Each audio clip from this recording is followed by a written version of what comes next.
자, 그럼 지금부터 코메드 2024 지역 의료 분권 포럼을 시작합니다.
네, 여러분 반갑습니다. 글로벌 허브 도시 부산에서 대한민국의 의료를 논하고자 합니다. 코메드 2024 지역의료 분권 포럼에 오신 여러분 진심으로 환영합니다. 오늘 사회를 맡은 부산 경남 대표방송 아나운서 황범입니다. 부산 경남 대표방송 KNN이 마련한 코메드 2024 지역의료 분권 포럼은 지역의 의료는 지역이 책임을 진다는 슬로건으로 출발해서 2020년 지역의료 분권 선포식을 가졌고, 그리고 2021년 제1회 지역의료 분권 포럼을 시작으로 벌써 올해가 5번째를 맞이하게 됩니다. 지역에서 쉽지 않은 아젠다죠. 이 아젠다를 가지고 그간 치열한 논의를 해왔고요. 그래서인지 덕분에 요즘 여기저기에서 지역 의료 분권이란 말을 심심치 않게 들을 수가 있습니다. 모두 다 제 앞에 계신 여러분들 덕분이 아닌가 싶습니다. 진심으로 감사의 말씀을 드립니다. 이 시점에서 그러나 우리는 또 한 가지 고민해 봐야 할 과제를 안고 있습니다. 바로 우리 지역이 초고령 사회를 맡고 있다는 것이죠. 지난해 경남에 이어서 부산도 초고령화 사회 이름을 올렸는데요. 그래서 오늘 포럼은 가속화하는 고령사회, 우리의 대응은 과연 어떠해야 할 것인가를 주제로 여러분과 함께 의견을 나누고자 합니다. 바쁘신 와중에도 포럼을 위해서 귀한 발걸음 해주신 분들께 다시 한번 고개 숙여 감사 인사를 전합니다. 자, 먼저 영상으로 저희 포럼에 또 힘을 보태주시는 분을 소개해드리겠습니다. 우원식 국회의장의 축하 메시지 함께 나누시죠.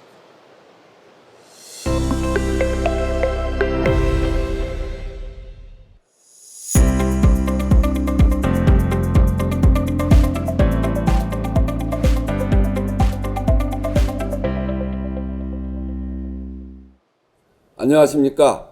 우원식 국회의장입니다. 2024 지역의료 분권 포럼 개최를 진심으로 축하드립니다. 행사를 준비해 주신 KNN 이호상 대표이사님 그리고 임직원 여러분께 감사 인사드립니다. 정부의 의대 정책 지원에 반대하며 병원을 떠난 전공의 사태로 국민 모두가 큰 고충을 겪고 있습니다. 의료계 총파업이라는 큰 산은 넘었지만 비상의료체계가 오래 지속되면서 의료계는 이미 한계에 다다른 상황입니다. 지역의료의 현실은 더욱 열악합니다. 지역사회의 의료 수요는 폭발하고 있지만 지역의료체계는 그 수요를 뒷받침하지 못하고 불균형은 더욱 가속화되고 있습니다. 갈수록 수도권 원정 진료가 늘어나고 있는 것은 국가의료 균형 발전의 붕괴를 보여주는 지표입니다. 이번 포럼의 슬로건인 지역의료는 지역이 책임집니다가 현실이 되어 거주하는 지역에 상관없이 국민 모두의 건강이 보장되어야 합니다. 국회에서도 지역 간 의료 환경 격차를 해소하고 실효성 있는 정책 대안을 마련할 수 있도록 최선을 다하겠습니다.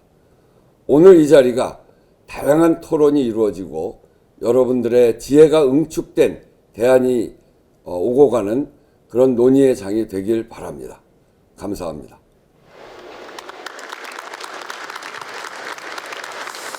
네, 우원식 국회의장의 축사의 말씀 잘 들었습니다. 아무쪼록 지역 의료의 현실이 반영이 되는 실효성 있는 정책 기대하도록 하겠습니다.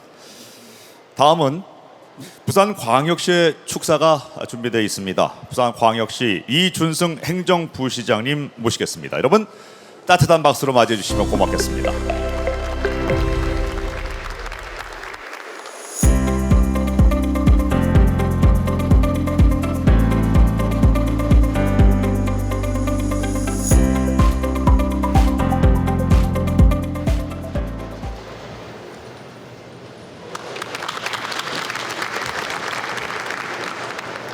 예, 안녕하십니까. 부산광역시 행정부시장 이준수입니다. 먼저 2024 코메드 지역 의료 분권 포럼 개막식을 진심으로 축하드립니다. 여러 가지 이런 포럼 준비에 많은 애를 써주신 KNN의 이호상 사장님을 비롯한 관계 임직원, 직원 여러분들께 다시 한번 감사의 말씀을 드립니다. 오늘 뭐 이렇게 메디포럼뿐만 아니라 메디포럼, 그다음에 KMS 의료산업 전시회부터 시작해서 세 개의 이런 행사들이 한꺼번에 이렇게 여기서 2020년도부터 같이 열리는데 저는 처음 왔습니다. 처음 왔는데 그 전체 규모나 이런 부분에 있어서 대단히 크구나, 좋다라는 느낌이 들었는데 다소 아쉬운 거는 아까 웃으면서 잠깐 말씀드렸지만 3월에 아마 KMS 행사를 서울 수도권에서 하고 있습니다. 그에 한 조금 사이즈가 좀 작다고 들었는데 아예 데리고 오거나 아니면 그 이상의 사이즈로 클 때까지 열심히 KNN과 같이 부산시에서 열심히 노력할 계획으로 있다 말씀드리겠습니다. 보건의료 분야는 사실은 지금 현재의 화두의 가장 중요한 부분이 아닌가 하는 생각이 듭니다. 이번에 주제가 가속화하는 고령사회 우리의 대응은 뭐 이런 주제로 알고 있습니다. 아마 시적절하고 부산의 앞에 그 아나운서께서 말씀해 주신 것처럼 초고령 사회에 들어선 것이 이미 지났고 50세 이상의 인구가 한 30%를 넘고 있습니다. 저도 곧 이제 또 노인이 될 그런 입장인데 아직 느낌도 그렇고 몸도 팔팔한데 나이로 보면 그렇습니다. 그래서 건강에 대한 관심, 어떻게 살아야 되는지, 그다음에 생활에서는 어떻게 하고, 만약에 몸이 아프거나 이럴 때는 주변에 어떤 도움을 받을 수 있고, 그다음에 의료기기 중에서 이러이러한 부분들은 뭐 병원에서 쓰는 것도 있지만 가정에서 쓸 수 있는 것들은 또 어떤 것들이 있고, 점점 이러한 부분들이 소개되고 발전되고 하나의 산업으로 자리 잡고, 부산에서 이러한 부분들이, 부산 경남에서 이러한 부분들이 자리 잡아 나가는 이런 단계들이 매우 중요할 거라 생각합니다. 그래서 개인적인 삶에 있어서 보건의료, 건강 이런 부분도 중요하고, 산업적인 부분에서 의료산업 이러한 부분들도 더불어 같이 중요해서 이러한 부분들을 어떻게 시와 관계기관이 지원을 해 나갈 것인가를 열심히 고민하도록 하겠습니다. 올해 너무 이렇게 의료계 관계자들이 힘든 한 해인 것 같습니다. 국민들도 그렇지만 그래서 여태까지 아까 우 의장님께서 말씀하신 것처럼 어렵게 버텨오고 있습니다. 빨리 이러한 문제들 해결되고 국민들이 건강한 모습으로 건강한 대우를 받을 수 있는, 그리고 의료계에 종사하시는 분들도 제대로 자리 잡고 그 위치에서 국민들의 건강만을 걱정할 수 있는 그런 날들이 빨리 왔으면 좋겠습니다. 다시 한번 2024 코메드 지역의료 분권 포럼 개최를 축하드리고, 여기에서 많은 좋은 나오는 의견들은 저희가 가급적이면 정책에 반영해서 내년에는 작년 포럼에서 나왔던 의견들을 이렇게 반영했고, 올해 나오시는 거는 내년에 어떻게 반영하겠습니다로 할 수 있도록 하겠습니다. 감사합니다.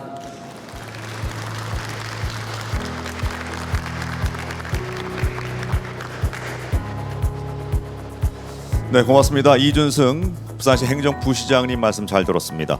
부산이 글로벌 허브 도시를 지향하고 있는데 분명 의료 허브가 그 방향점의 한 축이 될 수 있기를 기대하고 또 더욱 애써주시기 바랍니다. 이어서 오늘 코메드 2024 지역의료 분권 포럼을 찾아주신 여러분들께 저희 KNN 이호상 대표이사님께서 인사 말씀을 드리겠습니다. 여러분 따뜻한 박수 부탁드립니다.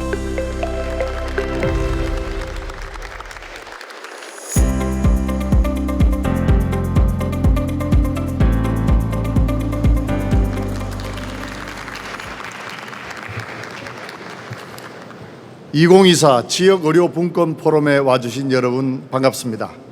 오늘 이처럼 귀한 분들을 모시고 지역의료분권 포럼을 개최하게 되어 무한한 영광으로 생각합니다.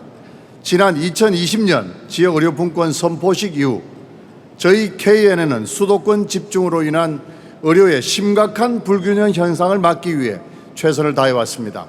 덕분에 지역의료의 중요성, 의료분권의 필요성에 대한 공감대가 부산, 경남을 넘어 전국적으로 확산되고 있습니다. 실제로 그 성과도 곳곳에서 나타나고 있습니다. 부산의 경우 경증 환자들이 대학병원으로 몰리는 현상도 점차 개선이 되어가고 있고 부산 내 의료 불균형을 바로잡을 서부산 의료원 건립 등 여러 방안들도 본격적으로 추진되고 있습니다. 하지만 저출생, 고령화로 인한 인구 구조 변화와 수도권 집중 현상으로 지역 소멸이 우려되고 있습니다. 이런 현상이 지속된다면 지역의 경제 성장이 둔화되고 이로 인해 지역사회 기반인 교육, 문화, 의료 등 사회 시스템마저 붕괴될 수 있습니다.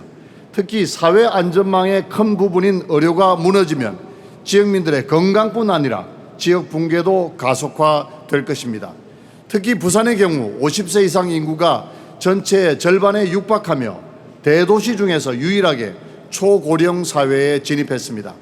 그래서 오늘 이 자리에서는 가속화하는 고령 사회, 우리의 대응은 이라는 주제로 지역 의료 분권을 논하고자 합니다. 지역 의료 현실을 직시하고 다 함께 개선 방안을 모색할 수 있기 바랍니다. 대한민국 의료 시스템이 한 단계 더 성장할 수 있도록 이 자리에 오신 모든 분들이 관심을 가지고 응원해 주시기 바랍니다. 감사합니다.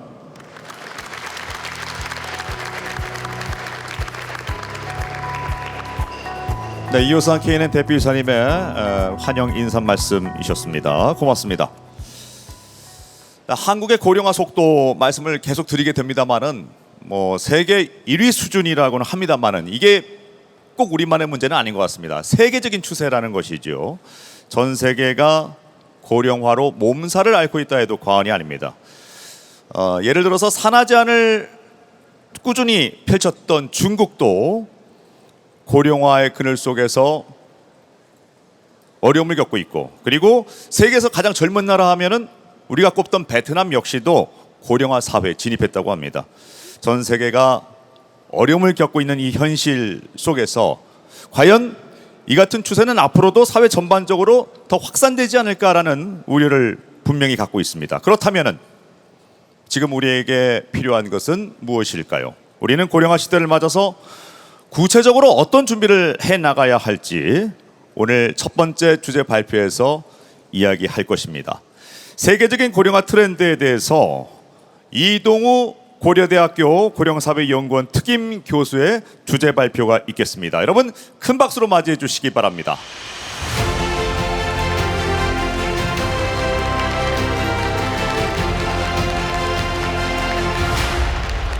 안녕하세요. 방금 소개받은 고려대학교 이동우입니다. 반갑습니다.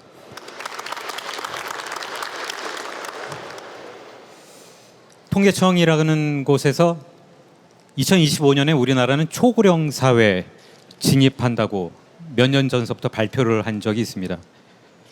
저는 2025년이 아니라 2024년부터 우리나라는 실질적으로 초고령 사회에 진입했다고 주장한 바 있습니다.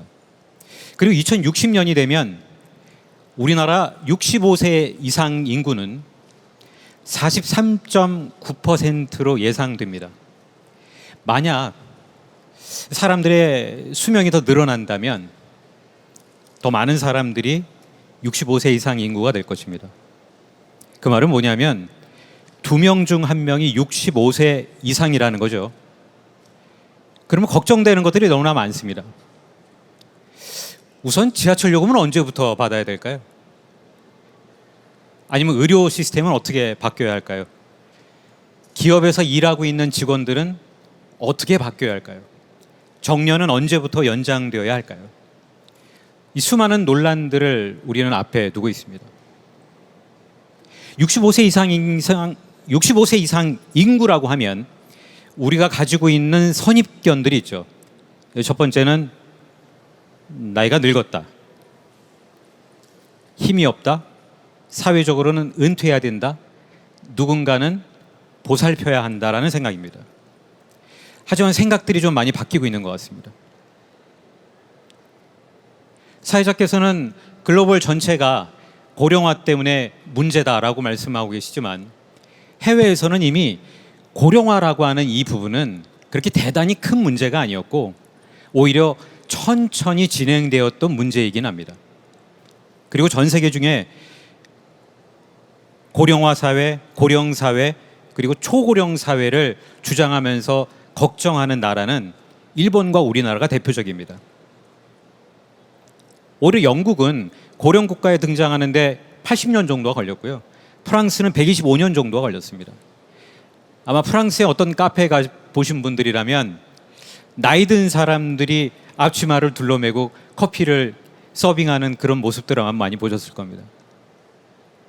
그렇다면 일본은 어떨까요? 일본은 제가 최근에도 가보면 우리나라의 인구가 똑같은 기간에 1000명 태어날 때 일본에서는 5000명 태어납니다. 인구가 2.5배 많고요. 합계 출산율이 2배가 높습니다.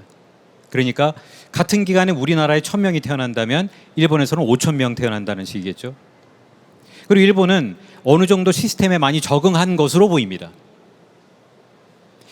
여러 가지 고민들이 있었어요. 이민자를 받아야 되느냐, 아니면 간호 로봇을 많이 만들어야 되느냐 등등 여러 가지 논의가 있었는데 지금은 사회 시스템 속도를 조금 낮추는 것으로 어느 정도 많이 적응하고 있는 것 같습니다.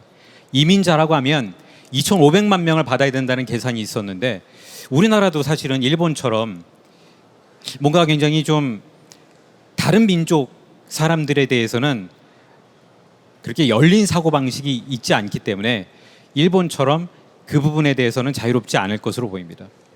자, 그런데 지금 화면 보시면 이제는 좀 뭐 상황이 좀 많이 달라진 것 같죠. 이미지 한 장에 말해주는 것들이 있습니다. 자, 그렇다면 이 65세라고 하는 기준은 누가 만들었을까? 오토 폰 비스마르크라고 하는 독일의 유명한 재상이었는데요. 사진으로 보면 반지의 제왕에 나올 법한 무슨 뭐 난장이족처럼 보이지만 저분의 기록을 찾아보면 독일 사람이고 키가 190이 넘는 거대한 사람이었습니다. 1902년에 영국에서 태어난 여성이 기대 수명이 50세가 안 되었기 때문에 1815년에 태어난 비스마르크가 저렇게 긴 나이까지 살게 되는 것은 대단한 일이었는데 1880년에 세계 최초로 고령자를 위한 사회보장제도를 만듭니다. 그런데 아이러니한 것은 그 나이의 기준을 정한 것은 비스마르크의 당시 나이로 정한 겁니다. 야, 그러면 그 당시에 뭐 노인의학이 있었겠지 라고 생각하시겠지만 여기 뭐 병원의 전문가들 다 앉아 계시지만 노인의학은 1908년에 처음 생겨났고요. 1914년에 노인의학교재가 처음 등장했습니다. 그리고 그 당시는 증기 터빈이 돌려야만 이 공장이 움직였던 시스템이고 그리고 그 당시의 공장 시스템은 하루에 2교대, 적어도 한 사람이 12시간씩 근무하던 시대였기 때문에 1930년대 정도에 이르게 되면 야, 이제는 나이가 많은 사람은 직장에서 채용하지 말자. 그 기준이 대략 32세 정도로 정해졌습니다. 그게 아직까지도 내려온 겁니다. 왜? 너무 나이가 많은 사람을 뽑게 되면 50세 정도 되면 이미 돌아가실 것이기 때문에 그렇게 하면 안 되지 않겠느냐라고 하는 노령담론의 시작입니다. 아무튼 그런 기준으로 본다면 우리나라의 산업화 세대는 이미 많이 은퇴를 다 하셨고요. 그리고 베이비 부머 1차, 2차가 지금 은퇴를 하고 시작하게 있습니다. 우리가 고령자라고 하면 보통 산업화 세대를 떠올립니다. 미국으로 본다면 바로 이렇게 됩니다. 위에 있는 기준은 미국의 세대 구분을 이야기하고요. 아래는 한국의 세대 구분을 이야기합니다. 이 위에 세대 구분은 제가 진투엔지 교수의 의견을 따랐습니다. 그리고 보통 밑에 세대 구분은 우리나라에서 보통 1, 2년 정도의 차이는 있지만 이 정도는 대충 뭐 어그리하다라고 하는 생각을 갖고 계신 것 같아요. 근데 좀 약간 차이가 있는 부분이 있죠. 뒤로 가면 갈수록 싱크가 맞는데 앞으로 가면 갈수록 잘 안 맞습니다. 베이비 부머 세대의 가장 큰 특징이 뭔지 아십니까? 가장 큰 특징은 비슷한 나이에 비슷한 의사결정을 했던 사람들이죠. 18세가 되면 고등학교를 졸업했고요.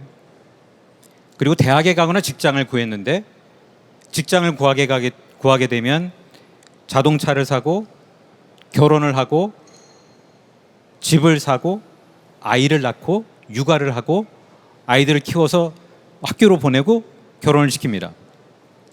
보통 우리는 이것을 순차적 인생 모형이라고 부릅니다. 그래서 보통 베이비 부머 세대들이 3, 4, 5여 모여서 논의를 해보면 자녀들의 나이가 대충 비슷합니다. 맞죠? 그런데 지금 그게 깨지고 있다는 겁니다.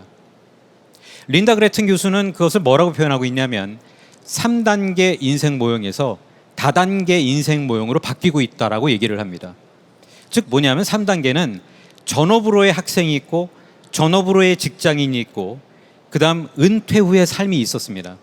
보통 우리가 알고 있던 부모님들은 그 은퇴 후의 삶이 그렇게 길지 않았습니다.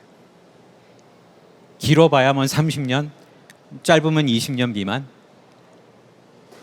하지만 다단계 인생으로 바뀌고 있다는 것은 전업으로의 직장인 이후에 다시 학교에 가서 공부를 하고 다시 취직을 하고 다시 취직을 했다가 학교에 가서 또 공부를 하고 다시 또 사회에 복귀하는 이런 시스템을 의미합니다.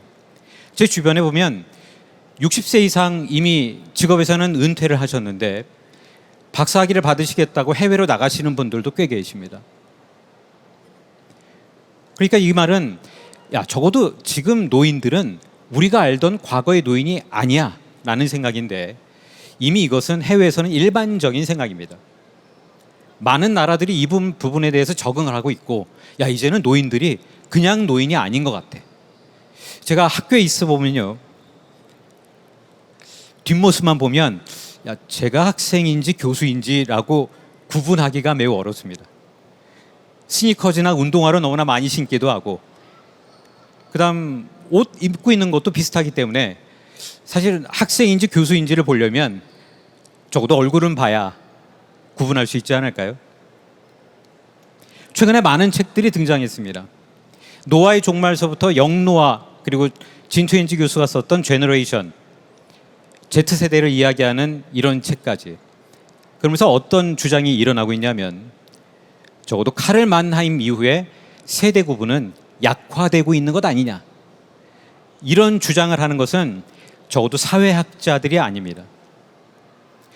보통 우리가 알고 있는 인구학은요 사회학의 한 부류 아닙니까?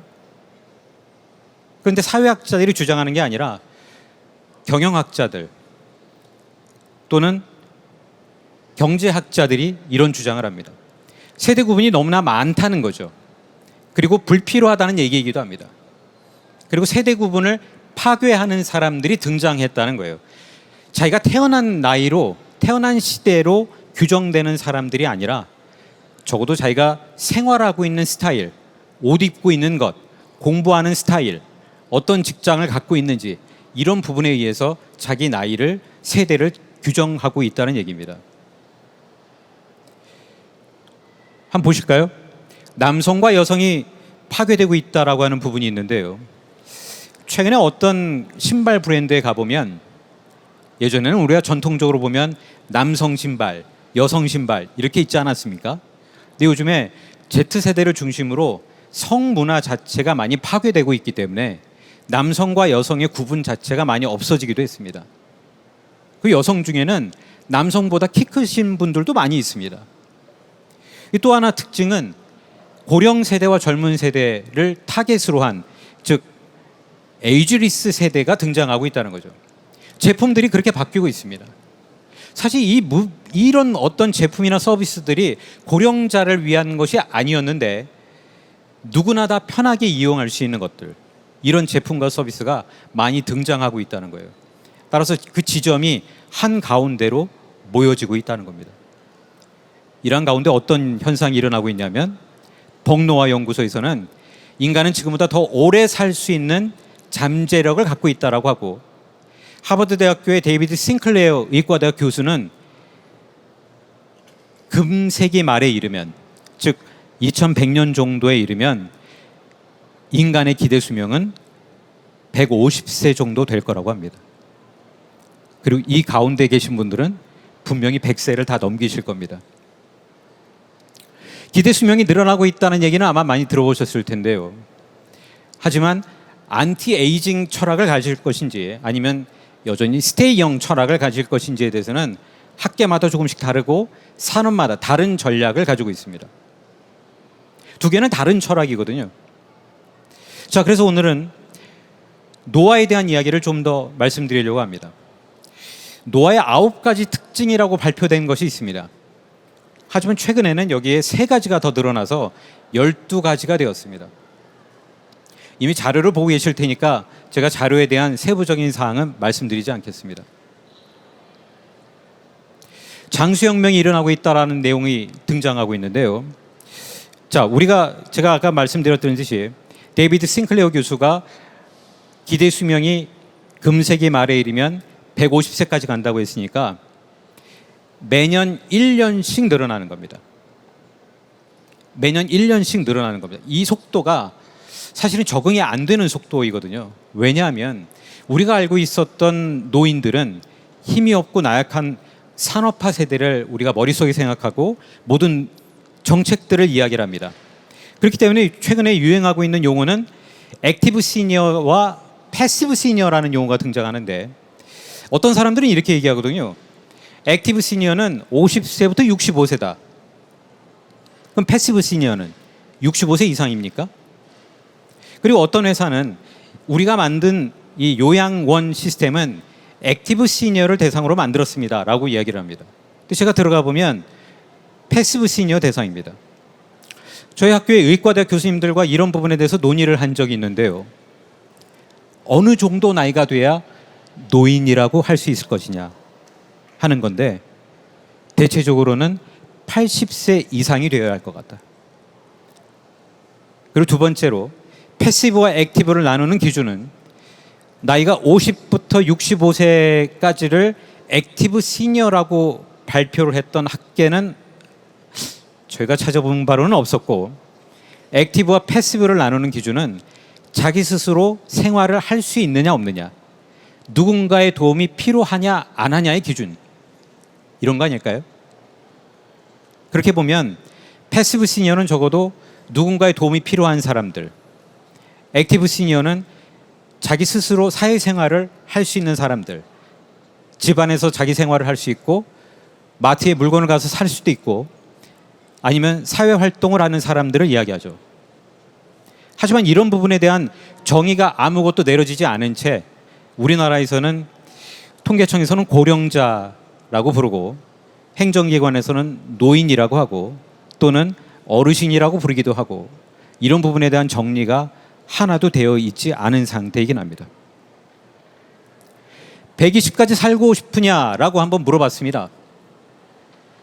그랬더니 미국에서는 자신을 원치 않는다라고 대답한 사람이 절반은 넘습니다. 그리고 퓨 리서치 센터가 70세 이상 노인들에게 당신은 늙었느냐라고 물었더니 그중에 30%만 나는 늙었고 나이가 들었다라고 얘기를 합니다. 생각의 차이가 있는 거죠. 그러니까 서비스를 만드는 사람들과 제도를 만드는 사람들이 이런 부분에 대한 적응을 하지 못하고 있다는 겁니다. 장수혁명을 불러오는 5가지 기술에 대해서 말씀드리겠습니다. 이 5가지는 그렇게 대단한 것은 아니지만 지금 의료계보다는 오히려 IT 업계, 기술 업계에서 이런 주장들이 많이 일어나고 있습니다. 첫 번째는 건강검진이 있습니다. 두 번째는 정밀의학이 있고요. 세 번째는 유전공학, 네 번째는 재생의학이 있고 다섯 번째는 노화를 치료하는 알약이 있습니다.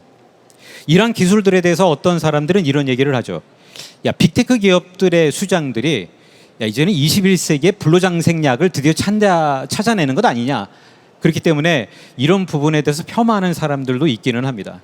하지만 장수혁명은 지금 일어나고 있는 상황이고 해외에서는 이런 게 너무나 자연스러운 일이고 장수 비전 펀드를 중심으로 어마어마한 자금들이 몰리고 있습니다. 자금이 몰리게 되면 그 분야는 발달하게 되어 있습니다.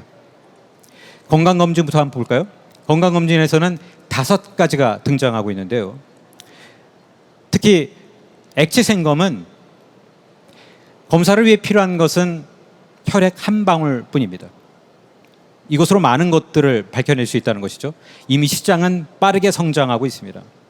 유전자 진단법에는 23andMe라고 하는 회사가 아주 유명한 회사이고요. 그리고 네뷸라 지노믹스도 빠르게 등장하고 있는 스타트업 중에 하나입니다.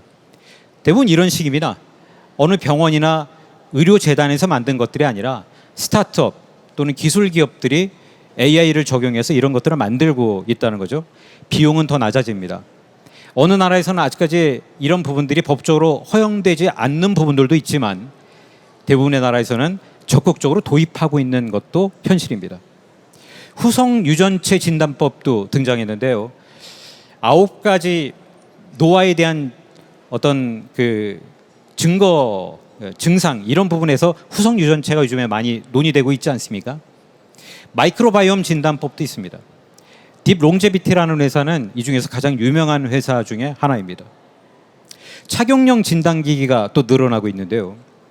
스마트폰을 이용한 것뿐만 아니라 이제는 머리에 착용해서 뇌졸중 초기 증상을 진단하는 것까지 등장하고 있기 때문에 그리고 최근에는 눈에 쓰는, 머리에 쓰는 어떤 기기들이 다 늘어나고 있지 않습니까? 그래서 이 부분이 빠르게 등장할 것 같습니다.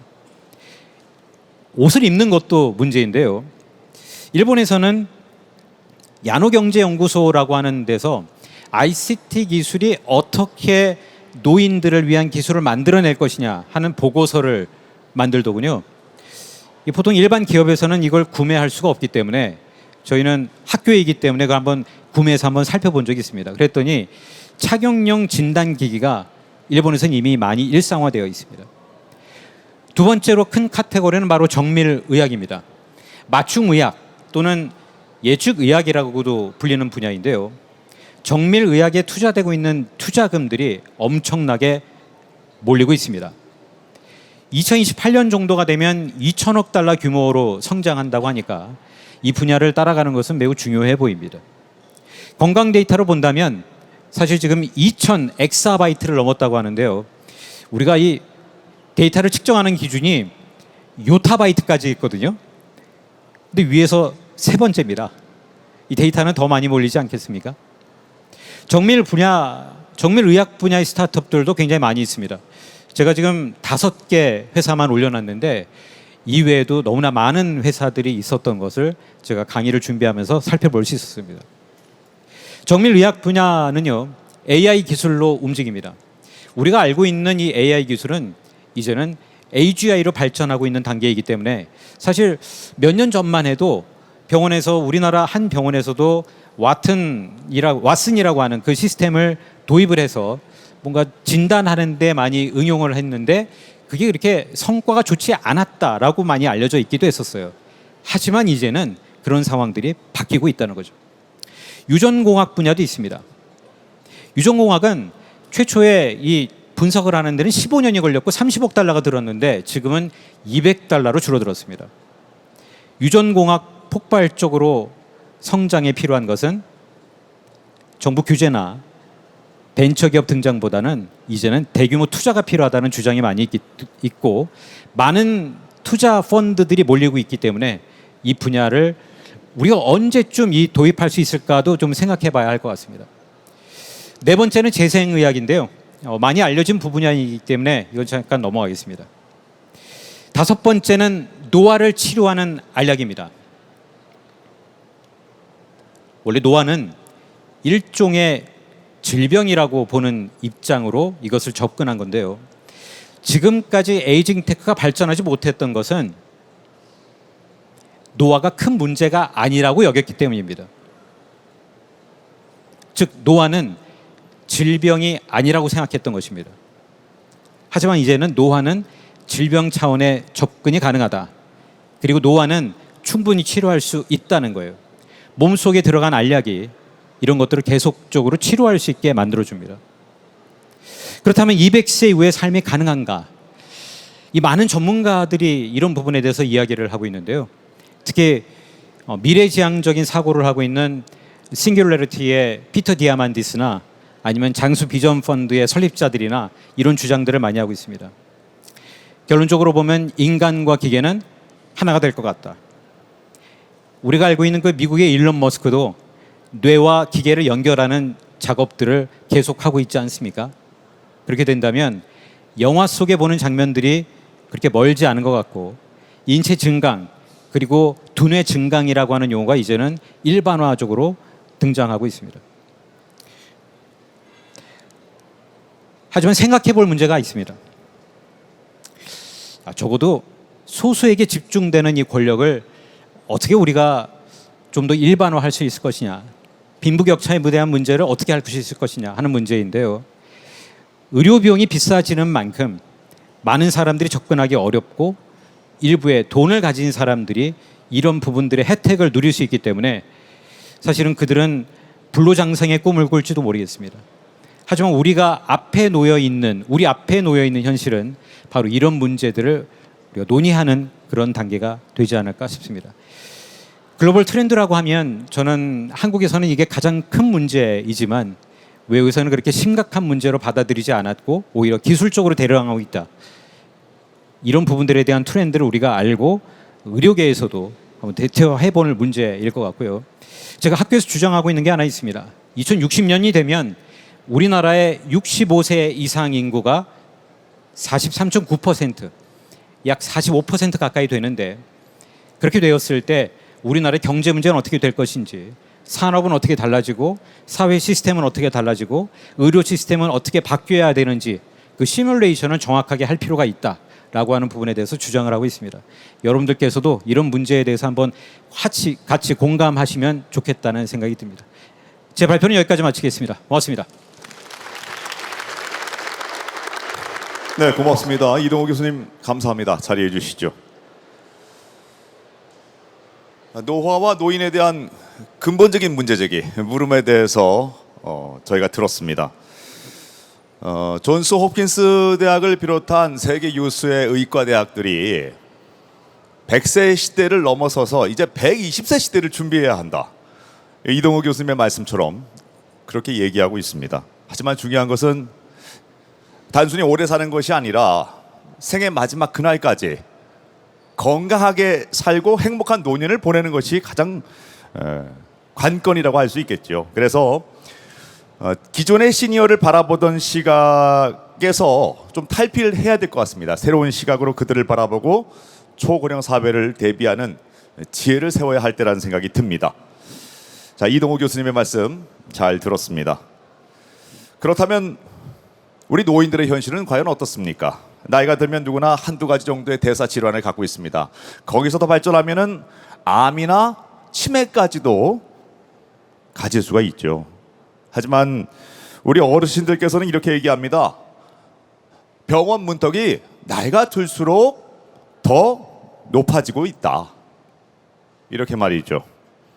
의료 현장에서 고령의 환자를 진료하면서 노인 의료에 대해서 그 누구보다도 진지한 고민을 하고 계신 분입니다. 대한민국 노년 의료 정책의 방향은 이라는 주제로 발표하겠습니다. 연세대학교 세브란스 병원 노년내과 김광준 교수입니다. 여러분 큰 박수 부탁드립니다.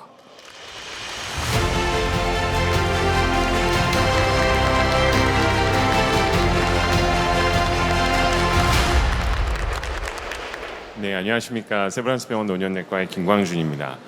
제가 매번 강의를 할 때마다 처음에 보여드리는 슬라이드가 있습니다. 제가 이제 아들하고 놀고 있었습니다. 아이가 4살 때였는데 아들을 이제 공중으로 던지는 그런 놀이를 했었습니다. 그 놀이를 할 때 저는 아들을 한 요 정도 높이로 던졌다고 생각을 했습니다. 근데 아들이 놀고 나서 저한테 얘기를 했을 때 뭐라 그랬냐면, 아빠 나 조금 무서웠다. 나는 이 정도 높이로 던진 것 같다라고 저한테 얘기를 했었습니다. 이때 제가 약간 그럴 수 있겠구나. 나는 던지는 사람이니까 덜 무섭지만 던짐을 당하는 우리 아들은 좀 다르게 생각할 수 있겠구나라는 느낌을 받았습니다. 근데 문제가 생긴 겁니다. 이걸 보던 저희 부인이 저를 미친 듯이 때립니다. 왜 나를 때리지? 라고 생각을 했더니 저희 애기 엄마가 저한테 했던 얘기는 이겁니다. 당신은 이렇게 생각했고 우리 아들은 이렇게 생각했는데 나는 이랬다.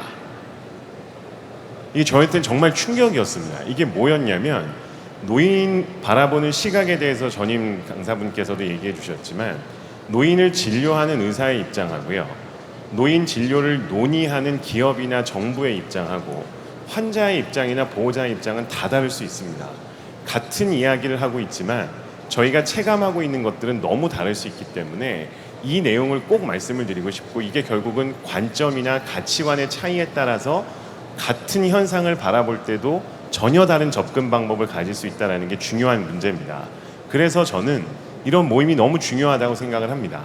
여러 사람들과 논의를 하고 우리가 생각이 다른 사람들끼리 이야기를 해서 뭐가 당신의 생각이고 내 생각이 어떻다라는 걸 논리적으로 설득하고 근거를 제시할 수 있어야 결국은 정말 노인분들을 위해서, 어르신들을 위한 정책이 나올 수 있다고 생각을 해서요, 이런 자리를 마련해 주신 KNN 관계자분들과 이 자리에 참석해 주신 분들께 감사 인사를 먼저 드립니다. 제가 오늘 부산에서 얘기를 한다 그래서 부산에 가면 뭐 이런 생각을 자꾸 한 거죠. 근데 이제 강의를 사실은 준비를 하다가 강의는 정작 준비를 못하고 음악만 주구장창 들었습니다. 이게 왜 그랬냐면, 노래 중에 엄청나게 좋은 노래가 하나가 있는 겁니다. 부산에 가면 이 노래밖에 이제 저는 생각이 안 납니다. 그래서 음악만 계속 듣다가 보니까 이 음악에서 나오는 가사가 있습니다. 그 가사 내용을 보면 부산에 가면 부산역이 나오고요, 광안리가 나옵니다. 부산역은 제가 서울에서 왔으니까 서울역에서 부산역까지 기차를 타고 왔고, 어저께 밤에 광안리를 가봤습니다. 그래서 이곳은 과연 어떤 곳일까를 다시 한번 생각을 하는데, 결국은 낭만이 있고, 최백호 씨의 낭만에 대하여라는 노래가 있지 않습니까?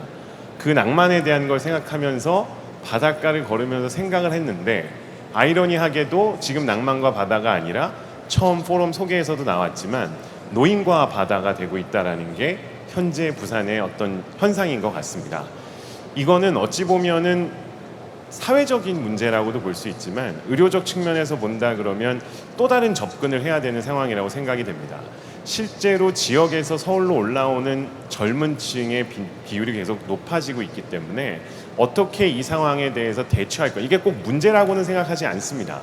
하지만 이런 변화가 생겼을 때 그걸 어떻게 대처할 건지에 대해 생각은 해볼 필요가 있다라고 저는 느끼고 있습니다. 의료는 어떠냐? 제 환자분을 예를 들겠습니다. 저는 노인 환자만 전문적으로 보는 노년내과 의사입니다. 제 환자분 중에 80세 이상인 분이 부산에서 오는 분이 있습니다. 이분은 저한테 이런 얘기를 합니다. 나는 6시에 일어나서 7시에 부산역에 도착해서 10시면 서울역에 도착한다. 10시에 서울역에 도착해서 세브란스 병원까지 1시간 정도가 걸려서 오면 1시간 뒤인 11시부터 12시까지 접수나 수납을 하고요. 그 다음 단계에서는 제가 처방했던 혈액 검사를 합니다. 혈액 검사의 결과가 나오는 데까지 대략 2시간 정도가 걸리니까 점심 식사를 그때 하시고 기다립니다. 그리고 2시부터 저에게 진료를 봅니다. 아시겠지만 일반적으로 우리가 하는 진료는 3분에서 5분 사이입니다. 근데 이런 분들이 지방에서 오셨으면, 지역에서 오셨으면 제 입장에선 조금이라도 더 말씀을 드리고 얘기를 나누고 싶기 때문에 10분 정도는 그래도 진료를 합니다. 그러면 2시부터 2시 10분까지 진료를 받고요. 그 다음 수납을 하신 다음에 다음 진료 예약을 하시고 3시에 서울역에 도착해서 부산역에 도착하면 6시고요. 다시 댁에 돌아가면 7시가 됩니다. 근데 이걸 혼자 할까요? 제 환자분들은 다 80세 이상입니다. 이분들이 혼자 이렇게 하기가 힘듭니다. 그러면 누군가가 모시고 오겠죠. 보호자분도 같이 와야 됩니다. 지금 이 시간 12시간에서 13시간이라는 시간, 즉 우리가 흔히 얘기하는 하루 일과 시간을 이분은 10분의 진료를 받기 위해서 부산에서 서울로 오셨습니다. 그러면 과연 우리의 의료가 이만한 가치를 제공하고 있는지에 대해서 생각을 해야 됩니다. 그냥 당신이 서울로 왔으니까 당신이 서울에 온 거에 대해서 난 책임이 없다. 그런 생각을 할 수가 없습니다. 의료진 입장에서는 왜 이분이 여기에 와야만 하는지에 대해서 고민을 해야 되고요. 이걸 왜 지역에서 진료하지 못하는지에 대한 고민을 당연히 할 수밖에 없습니다. 왜 이런지, 이래야만 하는 건지에 대해서 생각을 하게 됩니다. 그러면 조사를 합니다. 무슨 일이 있는 건가? 이 자료에 보시면 부산에서 다쳤는데 서울로 간다. 이러면 이유를 생각할 때 부산에 병원이 없나? 이런 생각을 할 수밖에 없습니다. 근데 저희는 아니라는 걸 압니다. 왜냐하면 저희가 아는 분들 중에도 부산에 정말 훌륭한 분들이 많거든요. 저보다 100배, 1000배, 1000배 뛰어난 의료진들이 여기에서 일을 하고 있습니다. 그리고 여기에는 저희 세브란스 병원보다 훨씬 좋은 병원도 있습니다. 근데도 불구하고 왜 환자들이 오느냐? 환자분들의 입장에서는 서울이 뭔가 좋을 거라고 생각을 하실 수도 있지만 실제로 의료진 입장에서 바라본다 그러면 지역에 환자가 없습니다. 환자가 없다라는 생각을 해보신 적이 있으신지 모르겠습니다만 실제로 이 자료를 보시면 환자가 없습니다. 왜 환자가 없을까? 환자가 없다라는 게 사실이냐? 노인을 전문으로 진료하는 저희 입장에서는 역시 이해가 안 됩니다. 실제로 자료를 보게 되면 노령화 지수라는 게 부산이 서울, 부산, 경남 쭉 따졌을 때 1위입니다.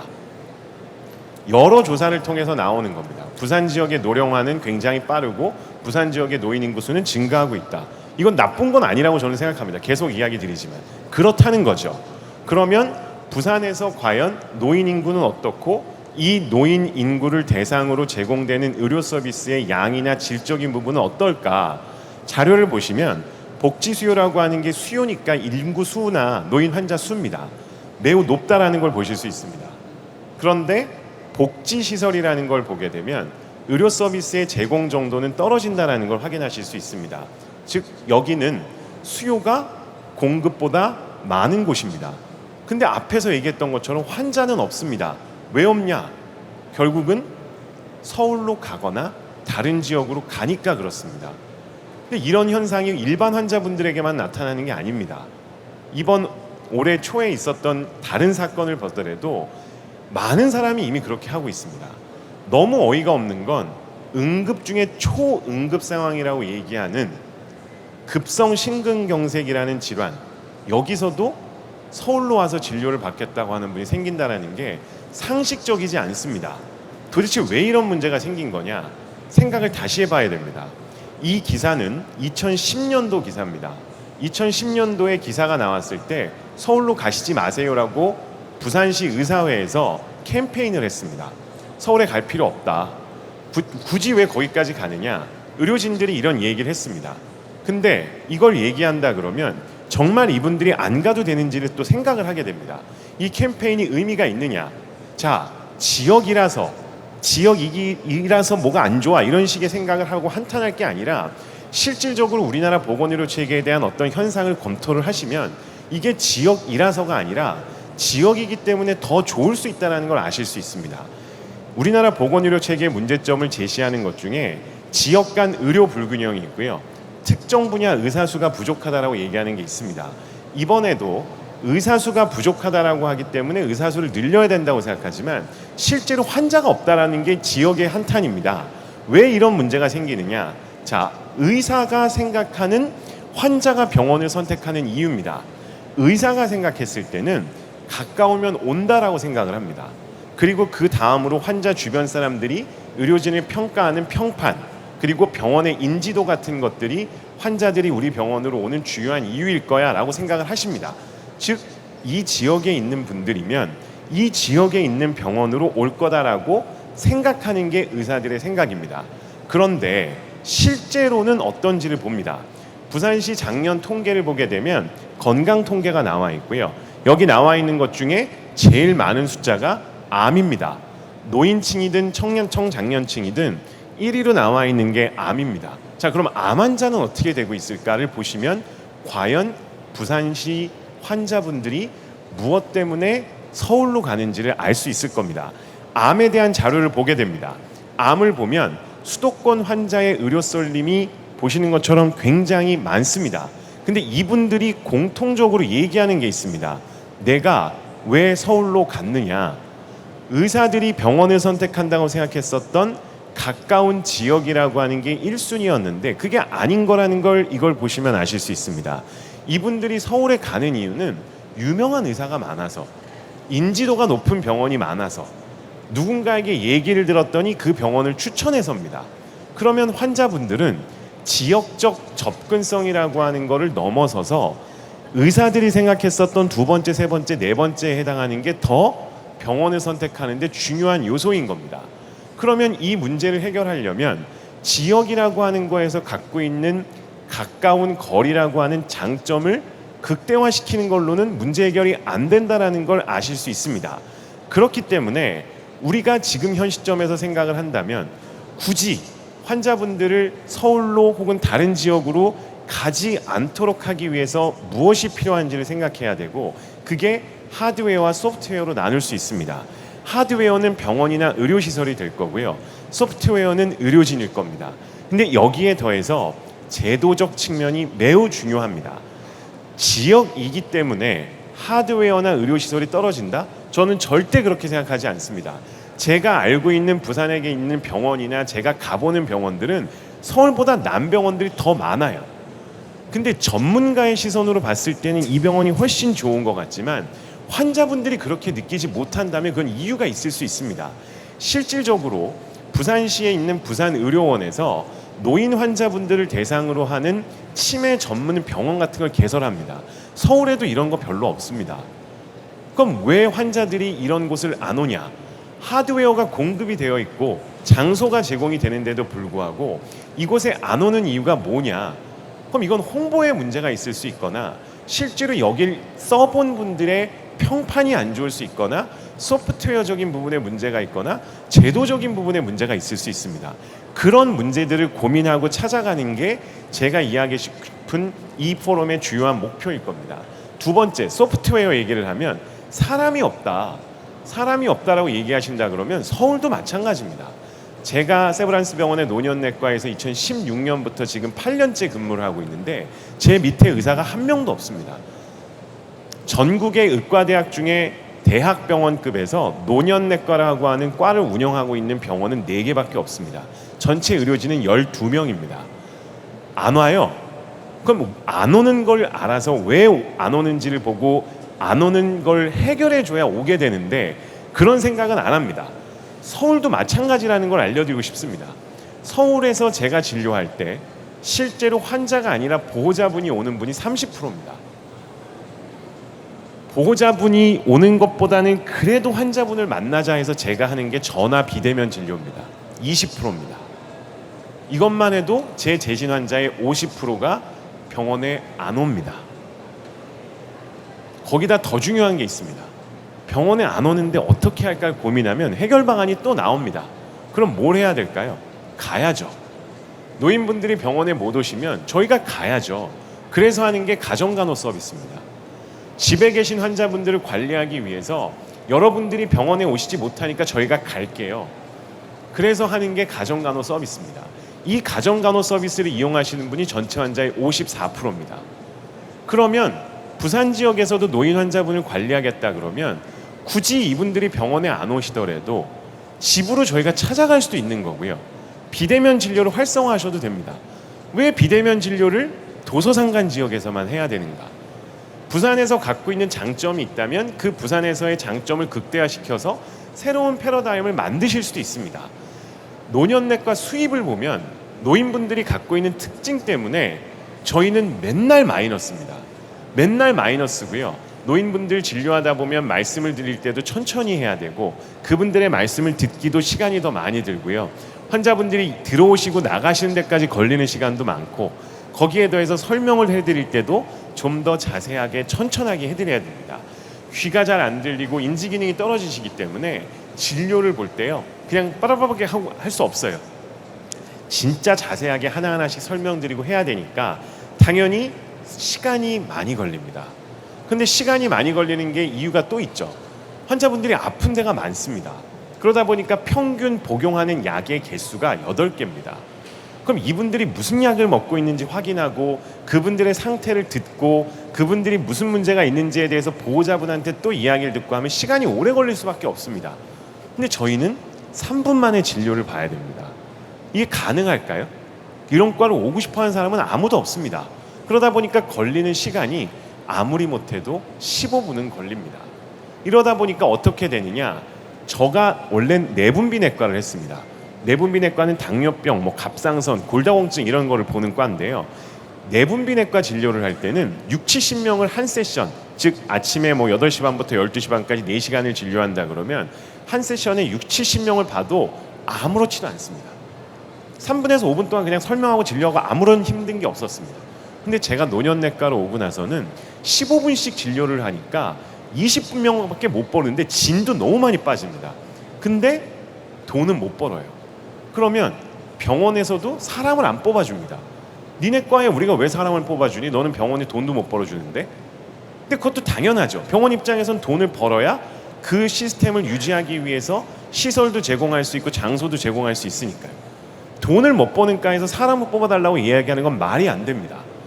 이런 문제가 있기 때문에 노년내과에 8년 동안 제 후배가 없는 겁니다. 근데 그거를 사람을 뽑는다고 올까요? 안 옵니다. 사람을 많이 증원한다고 올까요? 절대 안 와요. 이미 다른 친구들은 놀고 있습니다. 나는 이거 안 할래요. 내가 이걸 해서 뭐 하나요? 근데 그걸 사람을 늘린다? 말이 안 되는 얘기입니다. 죽을 만큼 일해도요. 맨날 저한테 돌아오는 대답이 뭐냐? 더 열심히 해라. 그래서 제가 깨달은 건 이겁니다. 티끌은 모아봤자 티끌이구나. 이거 해결을 해야 된다. 어떻게 해결할 거냐? 노인 환자를 진료하는 데 있어서 해결할 수 있는 방법은 생산성을 높이고요. 시간을 단축할 수밖에 없습니다. 내가 갈 수 있는 게 아니라 무언가의 도움을 받아서라도 해야 되는데 이건 지역 간의 차이가 없어요. 우리나라 어디를 가든 전 세계 어디를 가든 똑같은 상황인 겁니다. 이걸 노인 진료에 있어서 지역에서 사람이 빠져나간다, 의사가 없다, 절대 아닙니다. 똑같습니다. 지역의 차이를 오히려 이용하실 수 있습니다. 왜? 환자가 많잖아요. 환자가 많으면 그 환자분들을 여기로 끌어들일 수 있는 방안을 모색하시면 됩니다. 차이가 있기 때문에 불리한 게 아니라 지역이라서 불리한 게 아니고요. 이건 더 유리한 겁니다. 그럼 어떻게 할 거냐? 노인 의료는 필요한 서비스입니다. 반드시 제공돼야 되는 서비스입니다. 그러면 효율성을 높여서 제가 이야기했었던 문제를 해결해야 됩니다. 이게 디지털 트랜스포메이션이라고 저는 생각을 합니다. 지역별 차이는 더 이상 무의미합니다.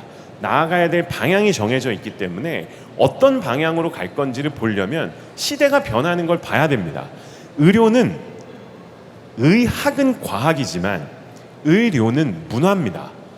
이건 사회 현상이기 때문에 과학적으로 해결할 수가 없는 문제들이 너무 많아요. 그러니까 문화를 봐야 되고 시대가 어떻게 변하는지를 봐야 됩니다. 이 변화를 읽으면 답이 보입니다. 어떤 변화가 있느냐? 의료 패러다임이 바뀝니다. 이 의료 패러다임이 바뀌는 거의 1순위는 무조건 돈입니다. 근데 의사가 돈 얘기하잖아요. 쟤는 왜 저런 얘기를 하지? 이런 얘기를 합니다. 세상에서 돈만큼 중요한 게 전 없다고 생각합니다. 의료에 있어서 모든 문제는 돈 때문에 생깁니다. 국가든 회사든 병원이든 개인이든 돈 문제입니다. 그럼 무슨 문제가 돈에 관련된 거냐? 얘가 제일 문제입니다. 보건의료의 철의 삼각이라는 개념이 있습니다. 이 개념은 아주 단순합니다. 의료비가 올라가면 의료 서비스를 제공하는 서비스 제공자는 서비스를 수준을 높이려고 그래요. 그러니까 질적 수준을 올라갑니다. 근데 문제가 생기죠. 환자 입장에서는 돈을 내기가 어렵습니다. 그러니까 비용 부담이 커지는 걸 감당할 수 없는 환자분들은 병원에 못 와요. 이러니까 의료 접근성이 떨어집니다. 이걸 네거티브 트레이드 오프라고 합니다. 하나가 올라가면 하나가 떨어진다. 반대의 경우 의료 비용이 낮아지면 서비스 수준이 떨어져요. 그 대신에 의료 접근성은 좋아집니다. 왼편이 우리나라, 오른편이 미국이라고 생각하시면 됩니다. 뭐가 더 좋으냐? 정답은 없습니다. 이건 문화기 때문에 그 사회가 수용할 수 있는 범위 내에서 결정이 됩니다. 그러면 저희는 생각을 해야죠. 자, 이걸 어떻게 해결할 건가? 왜 네거티브 트레이드 오프라는 걸 당연하게 받아들여야 되는가? 어떻게 하면 이 네거티브 트레이드 오프를 바꿀 건가? 그 답을 찾아야 됩니다. 어떻게 보건의료의 철의 삼각을 깰 건지를 고민을 해야 그 다음 단계로 넘어갈 수 있습니다. 비용을 올리지 않거나 오히려 절감하면서 의료 서비스의 수준을 높일 수 있는 방법은 없을까? 이걸 사람으로 대체한다는 건 진짜 무지한 행동입니다. 사람은 똑같은 인건비가 들기 때문에 절대 지속 가능하지 않아요. 그리고 사람은 의지를 갖고 있기 때문에 선택권이 없습니다. 저희가 내과 전공의를 100명을 뽑아도요, 저희 과 안 올 거예요. 시스템이 개선되지 않는 한. 그래서 필요한 게 디지털입니다. 디지털이 왜 필요하냐? 예전에 소프트웨어나 기술들이 나오기 전까지는 우리가 흔히 알고 있는 의료기기라고 하는 것들을 집에서 쓸 수 있다는 생각을 못했습니다. 근데 1990년대부터 체중계, 혈압계 같은 것들을 집에서 쓰기 시작합니다. 이거 1980년대는 집에서 못 썼어요. 혈압 재는 거 무조건 병원에서 했어야 됩니다. 근데 지금 집에서 다 하시잖아요. 시대가 바뀌는 겁니다. 의료 행위라는 것을 의료기기를 꼭 병원에서 쓰지 않아도 되는구나라는 인식의 전환이 일어나고 있는 겁니다. 이게 어떻게 되고 있냐? 스마트폰이 나오면서 애플리케이션이 나오고 그 애플리케이션이 내 건강을 책임지기 시작합니다. 그러면서 이 두 개가 뻥 하고 붙으니까 이제는 커넥티비티를 책임지고 있는 스마트폰과 같은 통신수단과 집에서도 자신의 생체 신호 같은 것들을 측정할 수 있는 의료기기들이 붙으면서 집이 아닌 곳에서 진료를, 병원이 아닌 곳에서 집에서 진료를 할 수 있는 시대로 바뀌게 됩니다. 이건 너무 당연한 겁니다. 이 도표를 보시면 Y축이 삶의 질입니다. X축이 비용입니다. 비용은 비싼데 삶의 질은 낮은 곳이 어디냐? 병원입니다. 당연히 싫죠. 삶의 질이 낮은데 돈은 많이 내야 돼요. 이렇게 짜증나는 공간이 어디 있습니까? 근데 가야죠. 왜? 거기밖에 없으니까. 거기가 아니면 내 생명을 책임져주고 내 건강을 책임져주지 못하니까. 근데 그렇지 않은 게 있다? 당연히 다른 데로 가야죠. 삶의 질이 높고 비용이 낮은 곳이 어디냐? 집입니다. 근데 왜 병원에서만 진료를 하지? 당연히 그렇죠. 그 의료 서비스를 제공할 수 있는 의사가 거기에만 있으니까. 내가 진료를 받을 때 필요한 기기가 거기에만 있으니까 병원을 갑니다. 근데 이제는 그럴 필요가 없습니다. 집이 훨씬 좋은데 집에서도 비슷한 의료 서비스를 제공받을 수 있다? 당연히 집으로 가야죠. 이게 기술의 발전으로 가능해지는 겁니다. 말씀드렸던 스마트폰과 같은 커넥티비티를 책임지는 기구와 애플리케이션과 같은 도구와 웨어러블 디바이스 같은 게 나오니까 집에서도 건강관리가 됩니다. 그러니까 의료 서비스를 꼭 병원에서 할 필요가 없죠. 나아가서 인력난이 생깁니다. 지금 전공의 사태라고 얘기하죠. 전공의가 없으면 이걸 무슨 생각을 하냐? 이가 없으면 잇몸으로 때워. 자, 전공의가 없으니까 우리 어떻게 해야 돼? 이가 없으니까 잇몸이면 전공의 대신에 주니어 교수들 채워. 펠로우 채워. 정말 몰상식하는 짓들을 하고 있습니다. 사람을 사람으로 대체한다. 말씀드렸죠. 의지가 있기 때문에 그게 쉽지 않아요. 더 나아가서 여기에는 굉장히 중요한 변수가 숨어 있습니다. 전공의 한 사람당 급여에 비해서 교수나 전임의 임금이 더 비싸요. 그럼 이게 유지 가능한가요? 불가능하죠. 비용을 어떻게 감당할 겁니까? 왜 이런 짓을 하는지 이해를 할 수가 없습니다. 이걸 어떻게 해결해야 될 거냐? 결국 이걸 해결하기 위해선 전공의가 없다고 사람을 사람으로 대체하는 건 망하는 지름길입니다. 이걸 대체하려면 뭘 해야 되느냐? 생각을 바꾸셔야 돼요. 생각을 어떻게 바꾸냐? 이가 없으면 잇몸으로 산다? 아니죠. 이가 없으면 임플란트를 해야죠. 임플란트가 뭐냐? 의료 쪽에서 생각할 수 있는 방법이 여러 가지가 있습니다. 제가 인턴 때 2003년입니다. 제가 인턴을 할 때는 제가 하는 일의 80%가 뭐였냐면 교수님들이 입원 환자 볼 때 엑스레이를 보셔야 되는데 그 엑스레이가 필름이에요. 그래서 그 필름을 나르는 일이 제 인턴 시간의 80%였습니다. 이 80%에 해당하는 엑스레이 필름을 필름 창고에 가서 찾아다가 교수님들이 회진 가시면 따라다니면서 뷰박스에 가서 막 이렇게 걸어요. 그리고 회진 끝나면 그거 다시 수거해가지고 다시 필름 박스에 갖다 놓습니다. 이게 제가 하는 일의 80%였습니다. 근데 지금 그 엑스레이는 어떻게 됐느냐? 오른쪽에 보시는 것처럼 폐기됩니다. 왜 폐기가 될까요? 얘가 나왔으니까요. 팩스라고 하는 디지털 필름을 전송할 수 있는 시스템이 나오니까 제가 필름을 나르지 않아도 됩니다. 그러면 제가 80%의 일을 필름 나르는 일을 했는데 디지털 트랜스포메이션이 되면서 제 일의 80%가 사라집니다. 그럼 사람을 또 뽑을 이유가 있나요? 제가 다른 일 하면 됩니다. 혁신을 통해서 새로운 기술 도입을 통해서 근무를 할 부담을 줄여줘야죠. 이런 기술들이 너무 많이 나오고 있습니다. 인공지능을 통해서 챗봇이 나오면 설명하는 거 줄여도 됩니다. 이 챗봇이 갖고 있는 기능이 너무너무 많아지니까 이런 케어를 할 수 있는 챗봇들이 요즘에 유행을 합니다. 병원에서도 많이 써요. 근데 이게 갖고 있는 한계가 있으니까 당연히 처음부터 100%를 대체할 수는 없습니다. 하지만 효율성을 높여주면 적어도 의료진 역할의 1-20%를 줄여줄 수 있습니다. 그게 가지고 올 수 있는 생산성의 향상 효과는 사람을 굳이 뽑지 않아도 얼마든지 효율적으로 운영할 수 있는 좋은 방법이 됩니다. 여러분들 병원에 가시기 전에 고민하시는 게 있을 겁니다. 나 속이 좀 쓰린데 내가 병원을 가야 되나? 병원 안 가고 다른 방법 없을까? 그럴 때 뭐 하세요? 주변에 있는 의사한테 연락하시죠. 내 친구 누구한테 연락해서 카톡을 보냅니다. 야, 나 어디가 아픈데 병원 가야 되니? 그럼 그걸 매일 듣는 의사 입장에서는 이런 고민이 있어요. 이런 제한된 정보를 갖고 내가 뭐라고 얘기해 줄 수 있을까? 혹은 내 전문 분야, 난 내과 의사인데 외과를 물어보면 답을 할 수가 없어요. 그럼 나 이거 답하는 게 맞나? 이런 고민을 의사들은 하루에도 수없이 합니다. 저는 그게 일이에요. 저한테 매일같이 관련된 질문하시는 분이 100명이 넘습니다. 그럼 그분들한테 답변하는 게 일이에요. 근데 환자분들 입장에서는 당연히 절실하죠. 난 병원을 가야 되니? 가면 어딜 가야 되니? 물어보고 싶죠. 그러면 그거에 대한 부담을 갖고 있는 저 같은 의사 입장에선 이거 나 말고 다른 사람이 좀 대답해주면 좋겠는데 생각합니다. 이젠 기계가 해요. 의료 인공지능이 대체합니다. 그걸 뭐하러 사람이 합니까? 어느 정도 수준에서만 답할 수 있으면 된다면 당연히 인공지능이 할 수 있죠. 저 노인 환자 진료하니까 너무 힘들어요. 40분씩 설명하는 거 너무너무 힘듭니다. 그럼 뭐 만들어야 될까요? 제가 진료하는 거를 누군가가 대신 정리해주면 좋겠습니다. 그래서 만드는 게 뭐냐? 내가 얘기하는 거 나 적기 힘드니까 기계가 적어. 음성인식 시스템을 만드는 겁니다. 스피치 투 텍스트, 텍스트 투 스피치라는 인공지능 기술 써서 내가 얘기하는 거 굳이 다 적지 말고 기계가 알아서 하게 하자.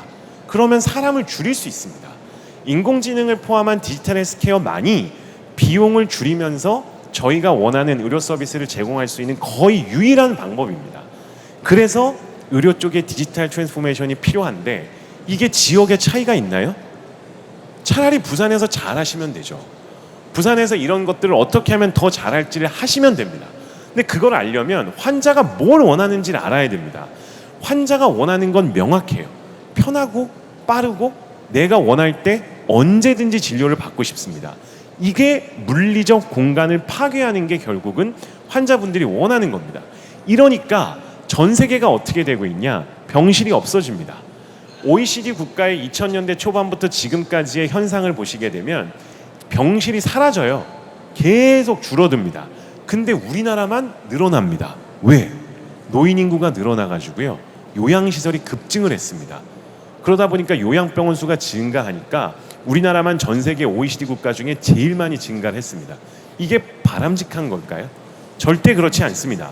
한국을 제외한 모든 국가의 병상수는 준다. 그럼 이 사람들은 어디 가느냐? 제가 얘기 드렸죠. 집으로 갑니다. 이 방향과 다른 방향 중에 꼭 기억하셔야 될 게 사람들이 우리는 진짜 이게 있었으면 좋겠는데 병원은 이거 안 해줘. 이게 뭐냐? 기다리는 겁니다. 난 병원에 진료를 받으려면 미국의 데이터거든요. 가정의학과 진료를 한번 받으려면 보스턴 같은 경우에는 3개월을 기다려야 됩니다. LA만 하더라도 한 달씩 기다려요. 왜 이렇게 기다려야 돼? 내가 굳이 기다려야 될 이유가 있어? 난 언제 어디서나 내가 원할 때 진료받고 싶어. 왜 그게 안 돼? 안 되죠. 그걸 해줄 사람이 병원에 있고 병원에 있는 사람도 일을 해야 되는 시간이 정해져 있으니까. 그럼 이거 뭐 해줘야 되냐? 노인 환자분들 입장에서 나 아파서 오늘 병원 못 가요. 몸이 안 좋아서 병원을 못 가잖아요. 그럼 저한테 진료받으려면 6개월 기다리셔야 돼요. 그럼 이분 오늘 진료 못 보면 6개월 뒤에 진료해야 돼요. 이게 가능한가요? 안 되죠. 그러니까 시니어 케어는 여러 가지 면에서 환자분들의 편리성을 최대한 고려한 시스템이 만들어져야 됩니다. 그게 디지털적으로 반영이 돼야 되고 그걸 이야기할 때 빠질 수 없는 게 원격 의료랑 재택 의료입니다. 노인분들이 거주 공간에 문제가 있어서 혹은 문제가 너무너무 많아서 병원에 오기가 힘들다. 원격으로 해드려야죠. 근데 원격으로 했을 때 생기는 문제가 있죠. 제가 촉진을 못해요. 제가 당신이 어디가 아픈지에 대해서 직접 보는 거랑은 달라요. 그럼 그걸 기술로 해결해야 됩니다. 그게 문제니까 이건 하지 마. 그럼 언제까지 안 할 건가요? 답은 다른 답이 있나요? 답을 찾아야죠. 그 답을 기술로 찾는 겁니다. 어떻게든 그 사람이랑 보는 것처럼 똑같이 진료하는 환경을 만들어주거나 버추얼 공간에서 이 사람이 진료를 받을 수 있는 게 실제 진료를 받는 것과 유사한 형태의 진료를 할 수 있는 기술을 만들어야 됩니다. 그럼 그 기술은 누가 만드냐? 수요가 있어야 기술이 만들어집니다.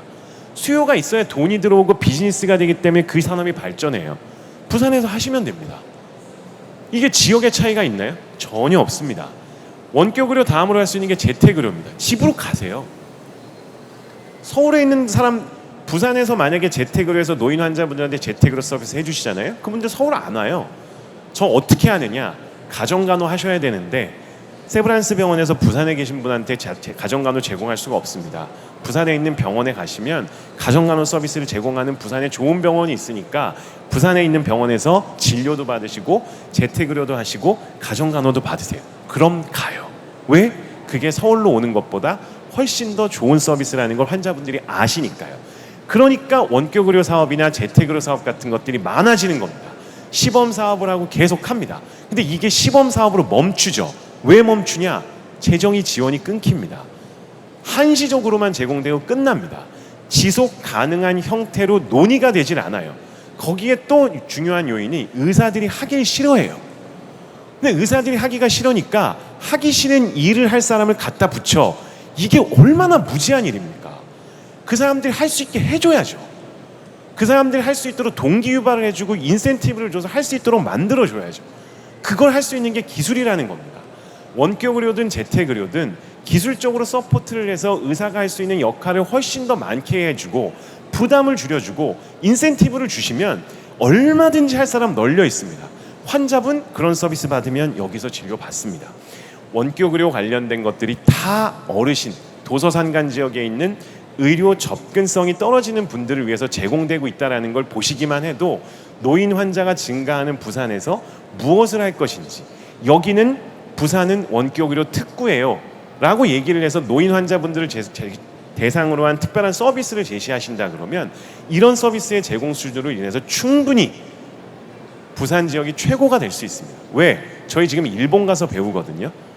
일본이랑 여기랑 뭐가 다릅니까? 기술이 떨어집니까? 의료진들이 떨어지나요? 절대 안 그렇습니다.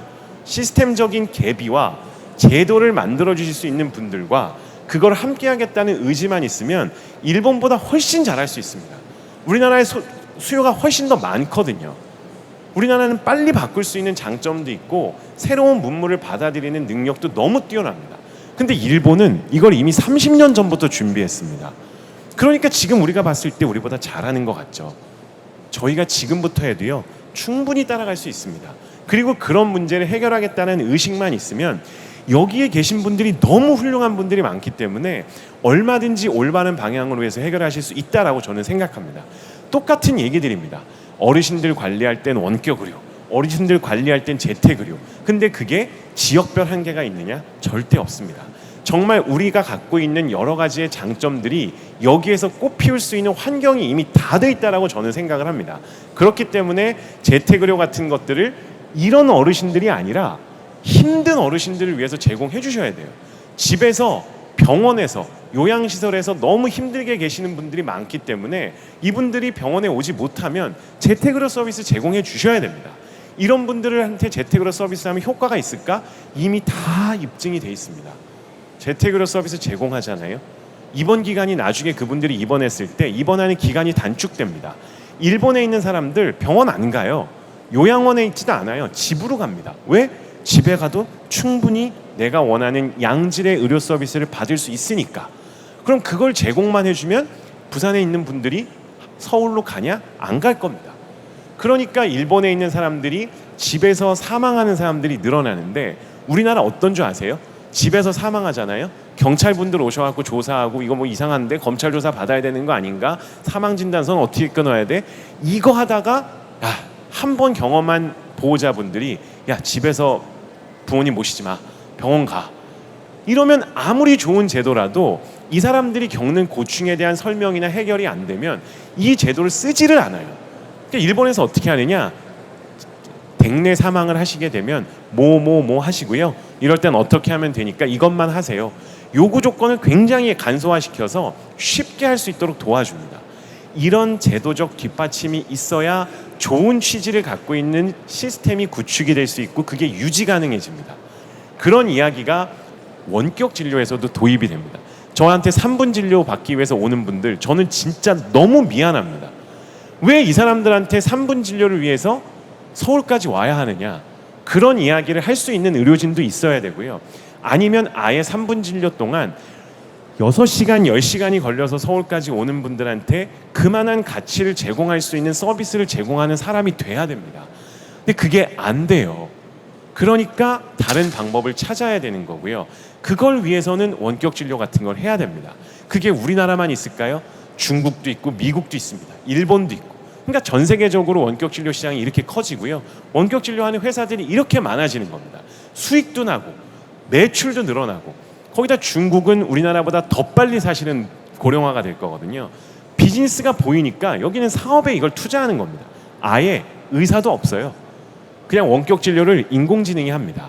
이런 시대가 오고 있는데 이걸 의사수를 늘려서 뭘 하겠다라는 것보다는 물론 그것도 방법이 될 수 있습니다만 더 좋은 방법을 찾으실 수 있는 것이 결국은 디지털 트랜스포메이션으로 가는 거고 의료 패러다임의 변화를 보여주는 전형적인 사례가 비대면 진료나 홈케어 같은 환자를 위해서 뭐가 필요한지 환자 중심을 위해서 뭘 생각해야 되는지가 제일 중요합니다. 이제 마무리입니다. 부산이기 때문에 안 되는 게 아닙니다. 제가 생각했을 때는 오히려 부산이기 때문에 더 잘 될 수 있어요. 부산이니까 잘할 수 있는 요소가 너무 많습니다. 훌륭한 리더도 계시잖아요. 이분들이 하시는 거 보면 아 이걸 왜 서울에서는 안 하지? 라는 생각이 듭니다. 뭘 하시느냐? 찾아가는 건강의료 서비스 이미 하고 계세요. 저 이거 보고서 와 이건 진짜 좋은 방식이다. 이미 부산시에서 다 하고 계세요. 근데 아마 모르시고 계실걸요? 왜 모를까요? 홍보가 안 되니까요. 이걸 그냥 누가 하는지도 모르고 관심도 없어요. 이런 자리에서만 와서 잠깐 이야기 듣고 가시면 아무 의미가 없습니다. 제가 처음에 말씀드렸던 것처럼 다양한 이해 집단이 이런 자리에서 논의를 해서 무엇이 과연 환자를 위해서 가장 좋은 방법인지를 같이 논의를 하고 그거에 대해서 진짜 관심 있는 사람끼리 문제 해결할 수 있도록 도와주고 동기유발해줘야 그래야 이런 문제가 해결됩니다. 이미 굉장히 잘하고 계시기 때문에 더 잘하는 의미에서 말씀을 드리면 디지털과 관련된 혁신을 부산이 선도하시면 됩니다. 데이터 중심의 부산 의료 시스템, 디지털로 트랜스포메이션하는 부산의 병원들이 제가 봤을 땐 정말 많아요. 왜? 이분들은 어찌 보면 절박하거든요. 의료기관도 절박합니다. 의료기관도 생존을 해야 되기 때문에 나는 이걸 무조건 할 거야라는 의지와 동기가 있어요. 그러면 제도적으로 서포트만 해주면 됩니다. 수요인 환자가 존재합니다. 하겠다고 의지를 갖고 있는 사람이 있습니다. 정부에서도 이미 이런 걸 해봤던 경험이 있어요. 그럼 이거 맞추기만 하시면 됩니다. 꿰기만 하면 다 끝나는 겁니다. 부산에 있는 환자가 서울로 가니까 우리는 안 돼. 지역이니까 안 돼. 왜 안 되나요? 훨씬 잘하실 수 있습니다. 이건 의사로서뿐만이 아니라 사업을 하는 사람 입장에서도 누구나 똑같은 생각을 할 겁니다. 그래서 만들어지는 게 디지털 헬스케어를 가지고 의료 혁신을 하는 부산, 경계가 없는 물리적 공간이라고 하는 제한이 없는 곳에서 의료 서비스를 제한할 수 있는 게 경계가 없는 의료라는 컨셉으로 얘기할 때 그게 부산이 될 수 있을 거라고 저는 생각을 합니다. 제가 이야기 드렸던 내용을 정리를 하면 결국 의료 시스템은요 병원 중심이 아니라 의사 중심이 아니라 환자 중심으로 갑니다. 그걸 뒷받침하고 있는 수없이 많은 기술들이 나오고 있고 시스템 패러다임이 바뀌고 있기 때문에 그렇습니다. 지역이라서 안 되는 게 아닙니다. 지역이니까 더 잘 될 거예요. 그러면 뭘 생각해야 되느냐? 비용을 어떻게 조절할지를 1순위로 생각하셔야 됩니다. 보건의료의 철의 삼각이라고 하는 의료 비용과 접근성을 어떻게 조절할지에 대해서 생각을 해야 되는데 제가 내린 결론은 하나입니다. 이건 디지털밖엔 답이 없습니다. 사람을 사람으로 바꾸는 건 절대 지속 가능하지 않다. 노인을 비롯해서 디지털 의료 기술을 이용한 원격이나 재택의료 서비스를 원하는 분들은 계속 늘어날 겁니다. 그리고 고령화 시대에는요. 이러한 디지털 트랜스포메이션을 통해서 의료 서비스를 제공받는 환자들이 계속 늘어날 겁니다. 왜냐? 우리 후손, 우리의 밑에 있는 세대들은요. 이게 너무 익숙하거든요. 당연한 겁니다. 우리는 유튜브를 태어나자마자 보는 세대들과 함께 커가고 있고 함께 늙어가고 있기 때문에 우리 세대 다음에선 이런 시스템이 자기들한텐 당연한 걸 겁니다. 심지어 제 아들 지금 저한테 얘기할 때 아빠 나는 왜 병원을 가야 해? 집에서 진료받을 게가 자연스럽게 나옵니다. 그런 세대에게 무슨 의료 서비스를 제공할 건지를 생각을 해보셔야 되고요. 결국 디지털 의료 기술이 비대면 진료나 재택의료와 융합이 됐을 때 부산에서 원하시는 지역에 있는 노인 환자들을 위한 최선의 의료 서비스의 한 축, 이게 전부는 아니겠죠. 한 축을 담당하실 거라고 저는 생각을 하고 이렇게 경계가 없는 의료 서비스를 제공하기 위해서는 정말 이런 자리와 같이 다양한 직종과 다양한 분야에 계신 전문가분들과 관심 있는 분들이 모여서 함께 논의하고 이야기할 수 있는 시간이 정말 소중하다고 생각이 돼서요. 제가 너무 이렇게 이런 이야기들을 꼭 하고 싶었는데 이런 소중한 자리에 불러주셔서 시간을 엄청 오바를 하면서 오바를 한 것 같아서 강의를 마치기 전에 죄송하다는 말씀을 드리고 싶고요. 긴 강의 들어주셔서 감사합니다. 네, 열띤 발표를 해주신 김강준 교수님께 감사의 말씀을 드립니다. 잠시만 좀 기다려 주시고요. 아까 그 마지막에 장례 예시를 들었는데 한 2년 전에 제가 아버님을 보내드린 그 상황이 생각나더라고요. 집에서 보내드렸는데 경찰들이 들이닥치는 그런 상황이 됐습니다. 그러한 의료 현실 또한 타겟책이 필요하다는 말씀 동감합니다. 노인 인구가 무려 1000만 시대라고 하죠. 노인들이 진심 어린 체계적인 그러한 건강 관리를 받을 수 있는 그날이 오기까지 저희 지역의료 분권 포럼 최선을 다하겠습니다. 보다 심도 있는 논의가 필요해 보입니다.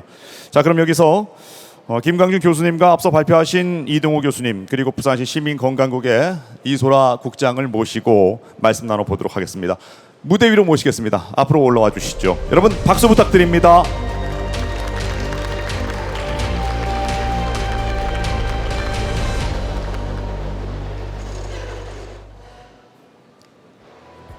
반갑습니다. 어서 오십시오. 네, 자리에 앉으시죠. 아유, 두 분의 주제 발표 정말 잘 들었습니다.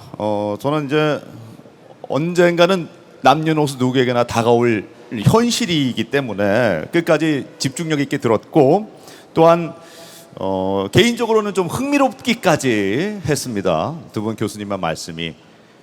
이소라 국장님께서는 어떻게 들으셨는지 궁금합니다. 예, 저도 두 분 교수님 강의 정말 잘 들었습니다. 그 어떤 노화나 노인 그 건강 문제를 보는 조금 한 단계 높은 차원의 시각을 좀 보여주신 것 같은 좀 그런 아주 인상적인 강의였고요.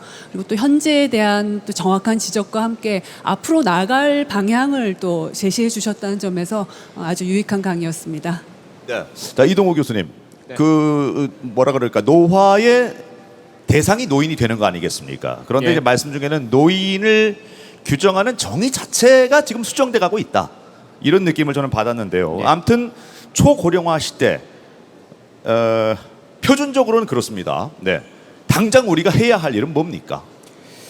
당장 해야 될 일은 사람들이 바뀌고 있다라고 하는 그 추세를 정확하게 파악하는 게 중요한 것 같고요.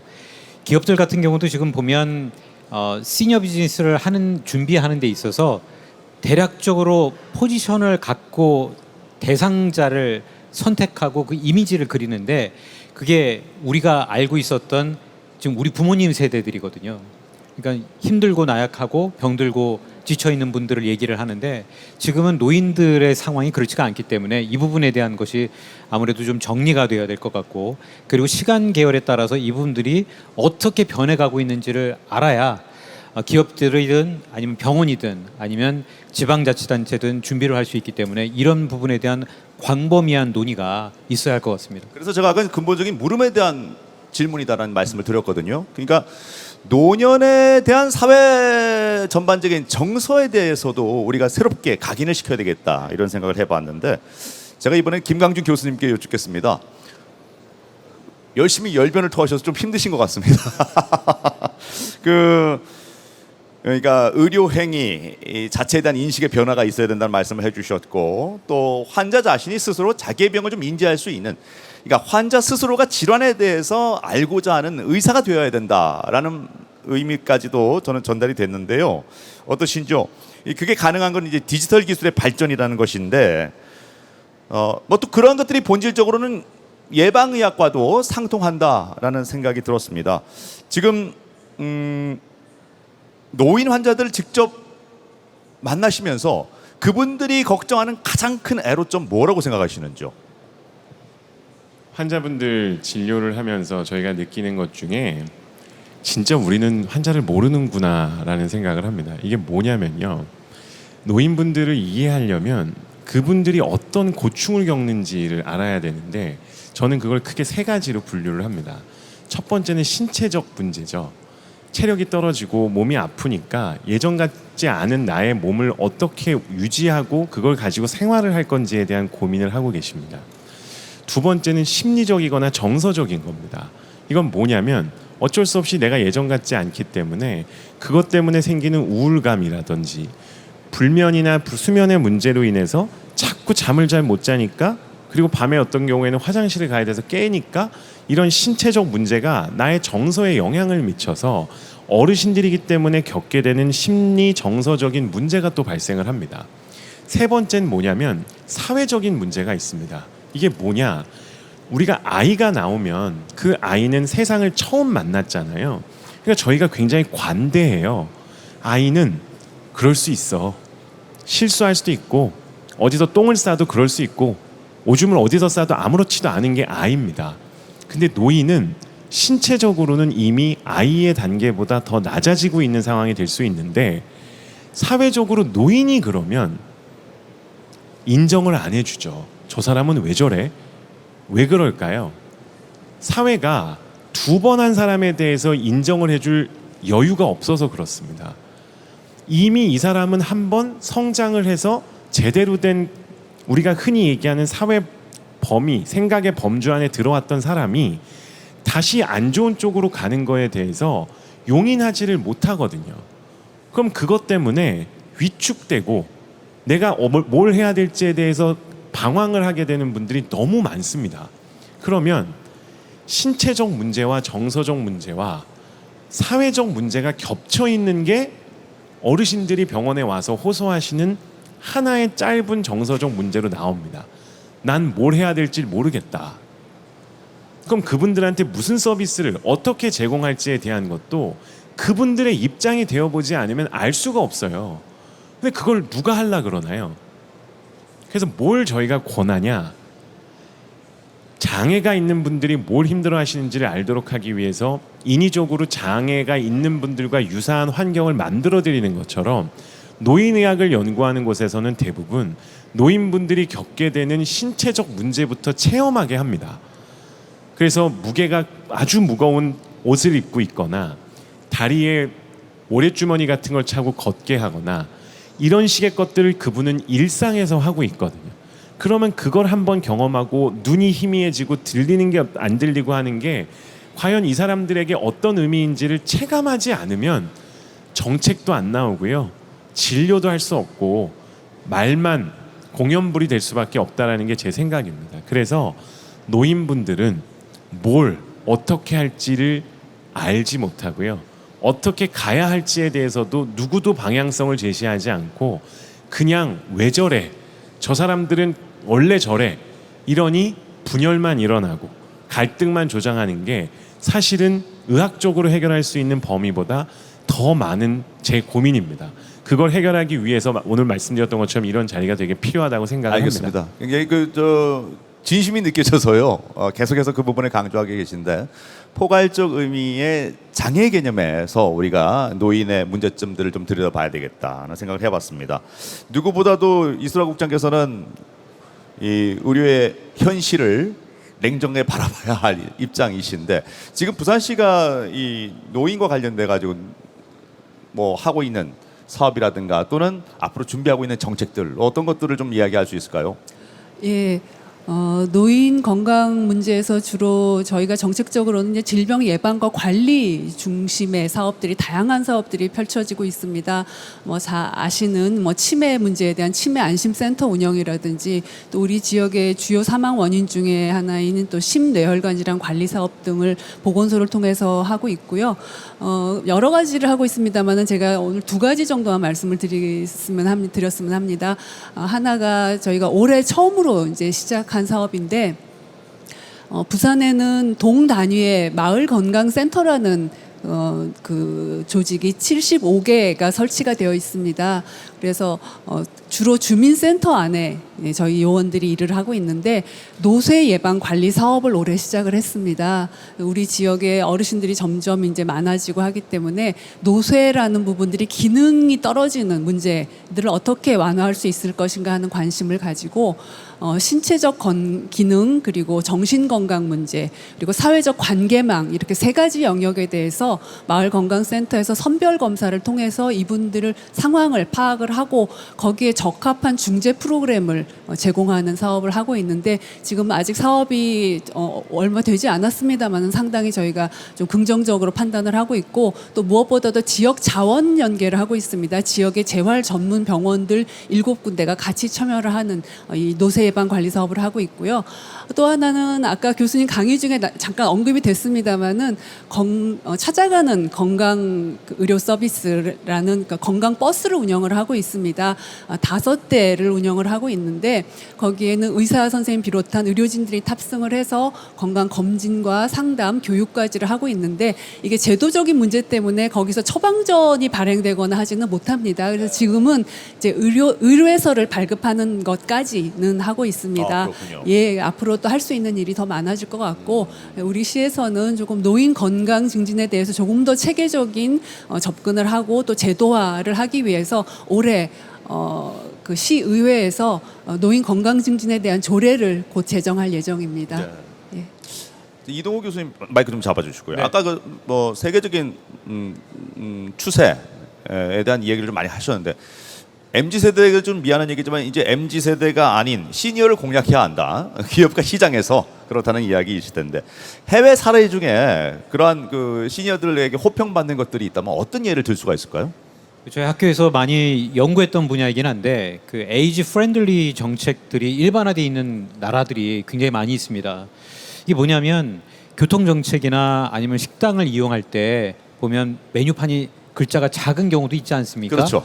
그리고 누군가는 또 와서 이렇게 응대를 하는데도 명확한 발음으로 하는 경우도 별로 없기도 하고 네. 그래서 잘 못 알아듣는 경우도 있는데 이런 부분들을 에이지 프렌들리 정책을 표준화를 삼아서 식당의 에이지 프렌들리 정책의 그 인증 마크를 또 부여를 하고 단순한 건데도 불구하고 아까 예. 김광준 교수님이 얘기하셨던 관점에서 본다면은 가장 기본적이면서도 중요한 부분이네요, 그것이. 맞아요. 네. 예. 그 우리나라도 보면 지금 키오스크가 많이 생기고 있는데 이것도 통일되지 않아서 어르신들 보면 불편합니다. 이제 이용하시다가 그냥 눌러보다가 지금 그냥 가시는 경우도 많이 맞아요. 있잖아요. 네. 근데 그런 것도 통일이 안 돼 있는 경우도 있는데 이게 교통 정책이나 식당을 운영하거나 이런 부분에서도 에이지 프렌들리 마크를 인증을 해줌으로써 이제 어르신들이 많이 이용할 수 있게끔 해주는 정책들이 있는데 이게 의료기관에도 적용이 되고 있습니다. 그래서 미국에서는 에이지 프렌들리 헬스 시스템이라고 해서 여기에 벌써 5,000개 의료기관이 가입되어 있거든요. 그러니까 이런 부분들을 저는 부산시에서도 좀 적용을 해서 이런 매뉴얼을 만들고 표준화를 작업을 해서 많은 사람들이 더 적극적으로 이용할 수 있게끔 하면 오히려 지금 김광준 교수님께서 말씀하신 것처럼 내가 좀 어디가 좀 아프다 그러면 서울로 갈 것이 아니라 부산으로 오시는 분들도 많지 않겠나 이런 생각을 좀 해봅니다. 노인이 살기 좋은 도시 부산. 예. 그죠? 예. 아주 기본적이지만 핵심을 찔러주신 것 같습니다. 저기 김광준 교수님께도 제가 시간이 많지 않아서요. 저기 짧게 질문 하나 드리고 싶어요. 그래도 이 얘기를 좀 듣고 싶은 게 노년내과 후임이 적지 않음에도 불구하고 선택하신 데는 어떤 신념이나 태도의 문제가 분명히 있을 건데 지금 현직 의대 교수로서 또 AITX라는 그 회사를 창업을 하셨다고 해요. 이 회사가 어떤 곳인지도 궁금하고요. 창업한 이유도 좀 밝혀주시면 좋을 것 같습니다. 다 연결되어 있는 부분 같아서요. 예. 네. 그러니까 노인 환자 진료하다 보니까 환자분들한테 뭔가 서비스를 제공해야 되는데 의사로서 제공할 수 있는 서비스 수준의 한계가 너무 많아서요. 이걸 혁신을 통해서 해야 되는 게 결국은 회사를 창업해서 회사에서 그런 서비스를 만들어야겠다라는 생각이 들어서 창업을 한 거고요. 인공지능이라는 게 결국엔 의사의 역할을 많이 대체할 수 있을 거라고 봐서 인공지능을 통해서 의사가 할 수 있는 업무를 줄여주고 오히려 의사가 더 양질의 의료 서비스를 제공할 수 있도록 도와주는 걸 만들려고 창업을 한 겁니다. 일관되시네요, 김광준 교수님. 그래가지고 창업하는데 도움은 정부 지원은 좀 받으셨나요? 정부 지원은 엄청 받았습니다. 알아서 좀 해석을 하도록 하겠습니다. 네. 자, 좀 더 이야기를 하고 싶은데 시간이 진짜 얼마 남지 않아서 이소라 국장님께 마지막 질문 드려야 될 것 같습니다.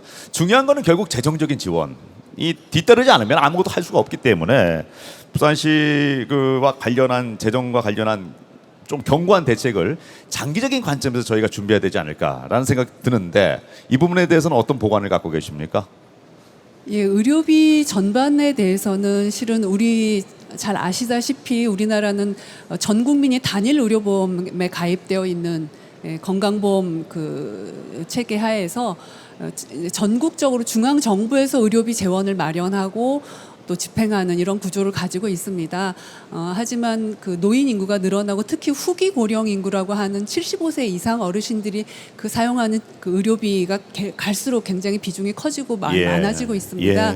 그래서 의료비를 절감하는 문제는 중앙 정부나 지방 정부나 다 같이 관심을 가질 수밖에 없는데요. 네. 일단 저희가 정책적으로는 질병이 발생하기 전에 건강 증진 서비스를 통해서 건강하게 사는 기간을 늘리는 문제, 그 다음에 또 만성 질환을 가진 어르신들이 많기 때문에 만성 질환 관리를 잘해서 또 합병증을 예방하는 문제, 그리고 아까 그 김 교수님 강의 중에도 나왔습니다마는 재택 의료의 활성화라든지 또 이 교수님 말씀하신 AI 기술의 도입이나 앞으로 디지털 기술의 도입 이런 걸 통해서 기본적으로 의료 이용 자체를 조금 관리할 필요가 있지 않을까라는 생각을 하면서 저희가 그렇게 하는 것이 단지 의료비의 관점에서뿐만 아니라 어르신들 삶의 질을 높이는 것이 더 중요한 효과로 나타날 것 같고 거기에 따라서 의료비도 절감되는 이런 그 효과들이 발생할 것으로 기대하고 있습니다.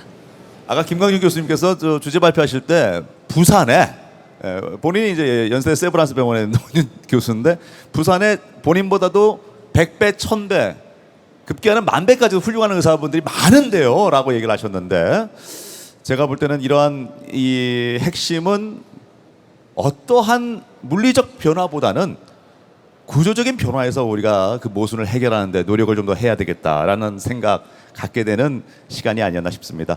세 분께 짧지만 강했던 임팩트를 남겼던 시간이 아니었나. 세 분께 감사의 박수를 좀 보내드리면서 자리를 모시도록 하겠습니다. 감사합니다.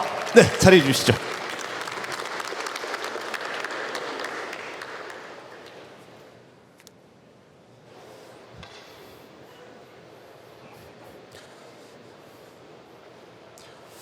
네, 코메드 2024 지역 의료 분권 포럼 오늘 1부와 2부로 나눠서 여러분과 함께하고 있습니다. 잠시 후 2부에서는 초고령 사회 지역 의료에 나아갈 길이라는 주제를 가지고 또 각 분야의 전문가들 모시고 풍성한 이야기 나누는 시간 갖겠습니다. 2부 내용 저희가 먼저 가봤습니다. 영상으로 잠시 만나보시죠.